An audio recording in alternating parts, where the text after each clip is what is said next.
Hi, I'm Chris and this is Legends and Stuff. Today I will be talking about Legends of Dragons from Around the World Part 2. If you'd like to see Part 1, I will link it down below. First up, we have the Chinese dragon. The Chinese word for dragon is lung, and I do apologize if I pronounce that incorrectly. Unlike European dragons, Chinese dragons are often seen as benevolent creatures. They represent fortune and good luck and health. They usually appear to have a snake-like body with legs and sometimes horns and a beard. Sometimes they have more tiger-like heads. They also do not have wings, but they have the ability to fly. They are said to breathe clouds and move seasons along. And they have control over water events such as rain, flooding, and typhoons. In Chinese culture, dragons, the color of the dragon changes its symbolism, such as the color blue and green representing health and peace, and is often used in the coming spring to celebrate rebirth and regrowth at the start of the season. Yellow is used for royalty and upperclassmen as it represents wisdom and power. Red dragons are usually used at weddings and such celebrations because they symbolize fortune and good luck. Black dragons are often represented as evil, and white dragons often symbolize purity.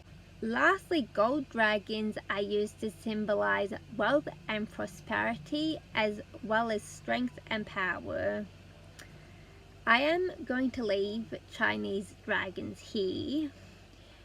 There is so much to talk about, and I would love to make a video about Chinese dragons at some point, but unfortunately, if I keep going, this video is going to be way too long.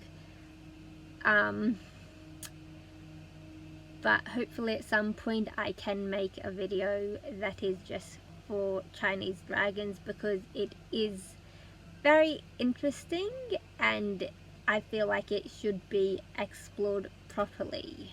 Next up is Oculus, which is a small winged serpent from Egypt and Greece. Another name for the Oculus is Draculus, or it is also known as a javelin snake. Its name was the Latin equivalent of the word throw, because it was said to hide in trees and pounce at its prey as though it had been thrown with a great force. It would kill its prey from the impact of its sharp head, which usually impaled its victims. It was described as only being small and having 2 feathered wings, and sometimes it was shown as just a snake and other times it was shown as having 2 back legs as well. Next is actually 2 creatures, Taimout and Apsu from Babylonian myth. Taimout and Apsu were lovers. Taimout was the personification of salt water and Apsu was the personification of fresh water, and they were a part of the Babylonian creation myth. Together their waters mingled and created the first Babylonian gods, who then rebelled against their parents and killed them. Though there is an argument about Taimout's appearance as a dragoness.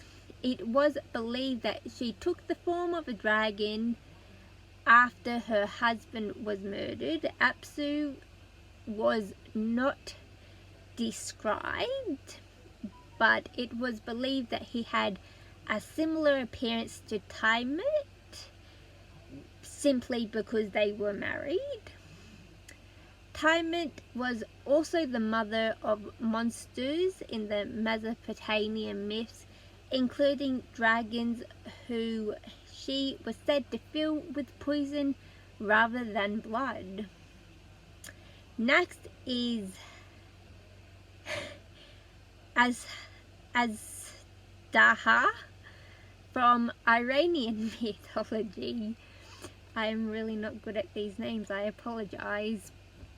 Other names for Azdaha were Azdahak, Azdaha, and Azdahar. Azdahas are often depicted as giant snakes with wide mouths full of teeth, and they are said to have wings as well. They are also said to live in the air, the sea, and the earth. They were believed to once be normal snakes that had grown to 30 yards, and then they became referred to as Azdahas. At that point, the gods noticed that the snake was harassing other creatures, such as the humans, and he threw them into the sea, where they lived for many more years. It was stated that to reach 30 yards, they had to be 100 years old, and that they reached up to 10,000 yards in length. It was also said that in the water they grew wings that were fin-like in appearance, and that the waves were caused from the Azdaha's movements. It was said that once one of these creatures was killed, they would wash up ashore, and if you ate its heart, you would gain unlimited courage, and if you buried its head in soil, then the soil would then become prosperous. And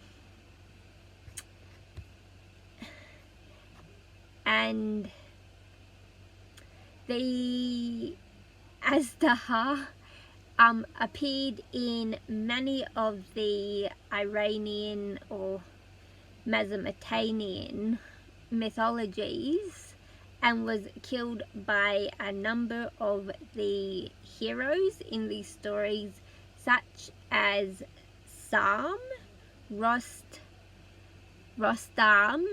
Asfanfar, Iskander, and Bahram-Gur. That is all from me for this week. I hope you enjoyed it, and please make sure to like and subscribe if you did, or if you just learned something. And I will be back next week with a major change of pace from my other videos. I will be doing legends of witches from around the world. I hope to see you all then.